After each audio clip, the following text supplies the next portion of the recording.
This is a bit of a long one, so get your popcorn ready and get comfy. Anyways, one time in year 4 or 5 I used to play Roblox with my backup best friend. We're not friends anymore, so she'd blow up if she saw this. Especially if it had her name in it, so let's call her Lily. Anyways, me and Lily were on Roblox and we were playing our favorite game, Roblox and Life. Because I was a little sad kid, I spent all my pocket money on Robux so I could make my avatar bomb AF to catfish people into thinking I'm pretty. It worked very well, and every time I joined a game I'd get at least 10 Roblox boyfriends in like 3 minutes. When I flexed all my Roblox boyfriends to Lily on FaceTime, she always started to cry because she couldn't get any. I kept telling her to shut up, but she said she wouldn't stop crying until I gave her one of my boyfriends. I found one of the weird Roblox boys in the game that I rejected and asked her to be Lily's boyfriend, and he said yes. She was very happy and I made them meet in the game. Their Roblox relationship got a little bit. The difference between best friends and regular friends. If you fall as your friend, I will help you up and then I might,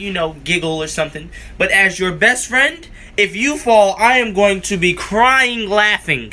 And once I finish laughing, then I'll help you get up. Friends ask you to come over. Best friends just... Hey, yo, I know you in there. Best friends can get away with a lot more than regular friends can. For instance, if I'm eating something and, I'm about to finish it and it's like the last bite and my best friend goes... and it falls out my hand, I'm gonna laugh. But now if my friend does that, I might just kill you. With friends, you have to keep in contact with them. You have to talk to them pretty consistently to keep the friendship going. With your best friend, y'all can go like 3 months with no conversation and then start talking again, and it's like you never stop talking. And lastly, the way I work, I'm more mean to my best friend than anyone else because my meanness is how I show my love. So when I call my best friend and say, hey yo, what up, stupid, he knows to respond, hey yo, what up, dummy, because that's just how we talk. Thank you for your time. Parents be like, get off your devices, you've been on them all day. And what have you been doing, huh? Oh, look at this picture, oh, look at this. I see you on your Facebook. Don't even try to lie. Leave me alone with my devices and go take your face back somewhere else. In 5th grade I accidentally poisoned my teacher. It was April Fool's Day and my dumbass was like, oh okay, let me prank my teacher. So I went and bought a donut and covered it in baby powder so my teacher would think I was giving her a powdered donut. I didn't realize the baby powder was literally 10 years old and would poison her. I thought it would just be a funny prank. So I went to school and gave my teacher the donut. As soon as she takes a bite out of it, she starts coughing and choking and she starts turning purple. And everyone started looking at me like, this bitch did not just poison the fucking teacher. So after like 5 minutes of her struggling with the donut, she finally swallowed it. Then I told her I had covered the donut with poisonous baby powder and she said she was going to hold me back, but I wasn't going to be punished. To make a long story short, she called my parents, didn't let me be a helper for field day, and told all the teachers and administrators, and they never looked at me the same. Story time of how I got the best revenge on my worst enemy. So basically there was this girl that literally copied my absolute every move. It all started because the boy that she was dating tried to hit me up. So I guess she was trying to be more like me, I guess. And it all started when I got a puppy. Literally 2 days later, she ended up getting a puppy. The same kind of puppy. Then about a week goes on and I dye my hair blonde. Well, I bleach it. And she dyes her hair blonde. Okay, then the next day, I posted on my story about this app that I was using. It's called Fitness Coach, and I was getting my dream body from it. Also, the link to that app will be in my bio. But then not even an hour later, she posted that she was using it. Then I just noticed every single little thing that I did, she would also start to copy. She even started literally copying my outfits head to toe. So once I noticed that, I decided I was gonna try something out. And I bought a bald cap from the store. And then I posted on a private story with only her in it.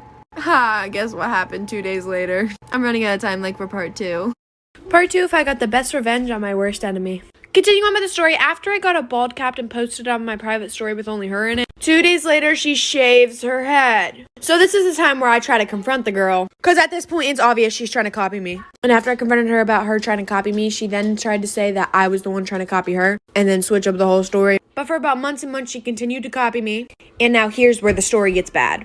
My puppy ended up passing away due to heart failure. And then of course I posted about it on my Instagram story. And that night I was scrolling through who viewed it.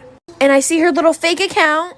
And honestly, I didn't think anything of it. It took a little bit, but 5 days later, I see on her story, my baby will always have a place in my heart. Rip Moxie.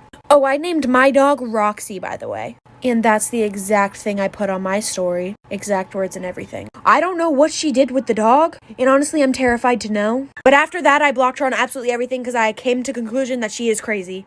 So when I was little, my mom took me and my brother to the local pool. I was 12, he was 4. So while my mom and I sunbathed, he played in the kiddie pool. When all of a sudden he comes up to us and says, "Mommy, I gotta go pee-pee." And instead of taking him to the bathroom, my mom said, "Go pee-pee in the pool." Shame on you, Carolyn. We continued to lay out in the sun until all of a sudden we hear everyone scream. Oh my God, some kids peeing in the kiddie pool. Torian didn't understand, and he went over to the kiddie pool, pulled down his pants, and pee-peed like he was peeing in the toilet.